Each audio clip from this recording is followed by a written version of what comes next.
I know you guys want to be ready for the Shorekeeper as soon as she drops, and in today's video I'm going to cover everything you need to know in order to be prepared for the moment she goes live. So let's hop right onto the video. Up first, we have the team comps, or the characters that go best with the Shorekeeper, and I'm going to put it as simple as this. She goes best with every single character in the game, simply because she offers everything you would want on a support, healer, buffer role, right? So there's no particularly best in slot. She is the best in slot. But with that out the way, I do want to say the best current picks when it comes to our DPS units are pretty simple. You're going to have Jin Shi because she's just a monster. You have Jian, Shang Li, and Zhang Liao. These are the current top characters when it comes to dealing damage, and they're overall really good. They look great and they deal a lot of damage. Now for your second picks, you have Calcharo and Encore, and you can go ahead and say Encore or Shang Li. Either one of them is pretty damn good when it comes to the fusion characters in terms of DPS, but I do have for second picks Calcharo and Encore. I think they are pretty decent, but there's just better options.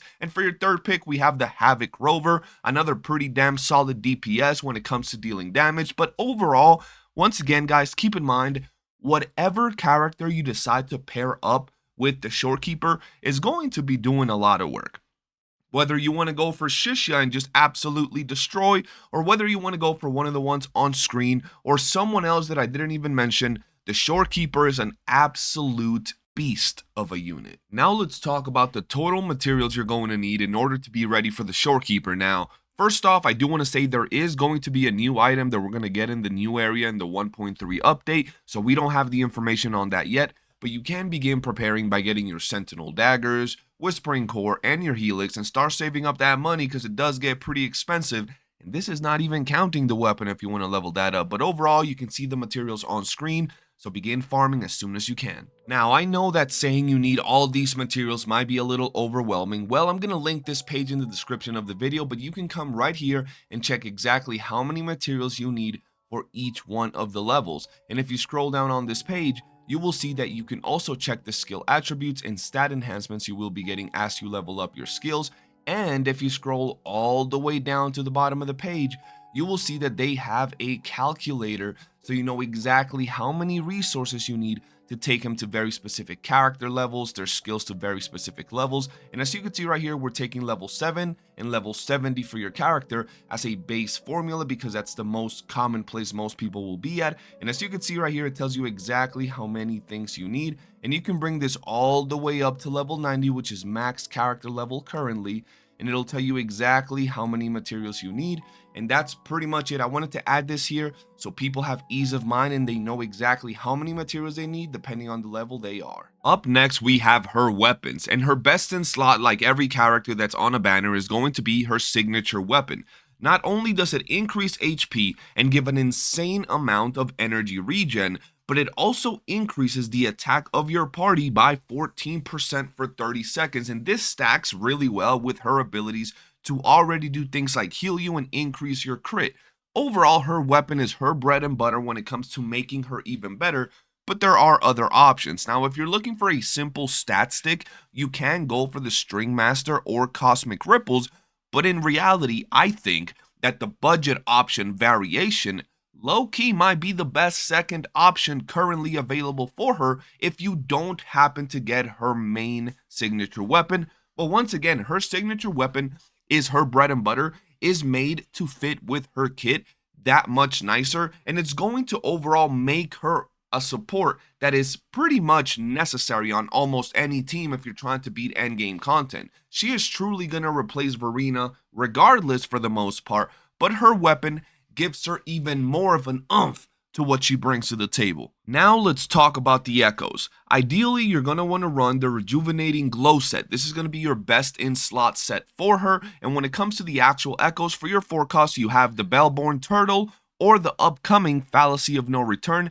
Both of these are going to be pretty damn nice, increasing the damage your team can do. I really like the idea of Fallacy of No Return because it gives you even more energy regen and it gives your team members 10% bonus attack. So overall, that's probably the one I'm going to want to farm. But if you want to have something pre-farmed, go ahead and get your turtle as soon as you can. Now for the 3 costs, you can see all of them right here. it really doesn't matter which one you go for. And for your 1 cost, you can see the ones we have available right now at the bottom, and that's pretty much it. Now let's talk about the Echo stats. These are pretty simple.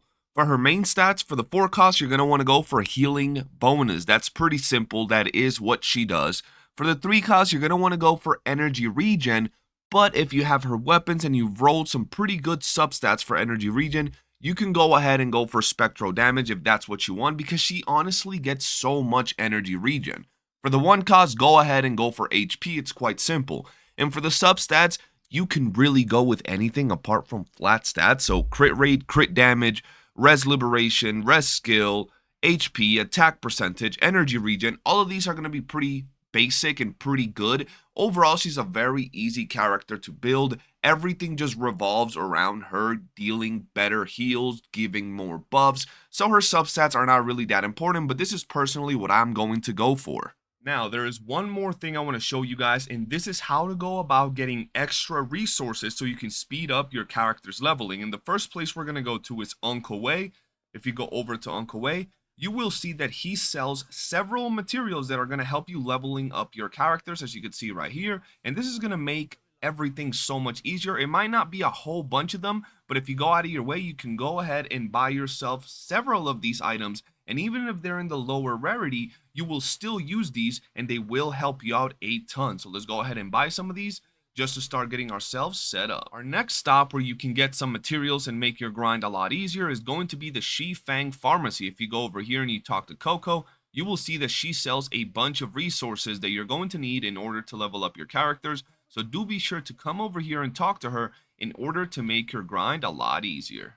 Our next stop is going to be the Point Shop, and over here you can buy a bunch of resources, as you can see, but if you go down to the bottom, you can also buy level up resources, and you can get quite a few of them. 60 of each to be precise, so you want to make sure you go out here and get these as soon as possible, especially because they're so cheap, and we have a whole bunch of these points that we can use in order to get these resources. And last but not least, we're going to go to the Tiger's Maw ore shop and talk to Shilang. And this dude right here is going to sell us some materials as well. Now, these materials do not refresh, or at least they haven't refreshed since the start of the game. But as you can see, you can get some nice little resources that are going to help you out leveling up your character. Alright, and that pretty much wraps up the video. I tried to keep it as short and simple as possible so you guys could just watch it or skim through it and get all the information you need. But that's going to be it for today. Do be sure to check out the channel for a ton of Wuthering Wave content. And do be sure to tune on in when Shorekeeper in 1.3 goes live. We will be doing summons and I will have a guide on her character and how to build her. But once again, thank you guys for watching. Do be sure to hit that like button, subscribe, join our Discord. We have a pretty dope Wuthering Waves community. But that's going to be it. Have a great day and I'll see you on the next one. Peace.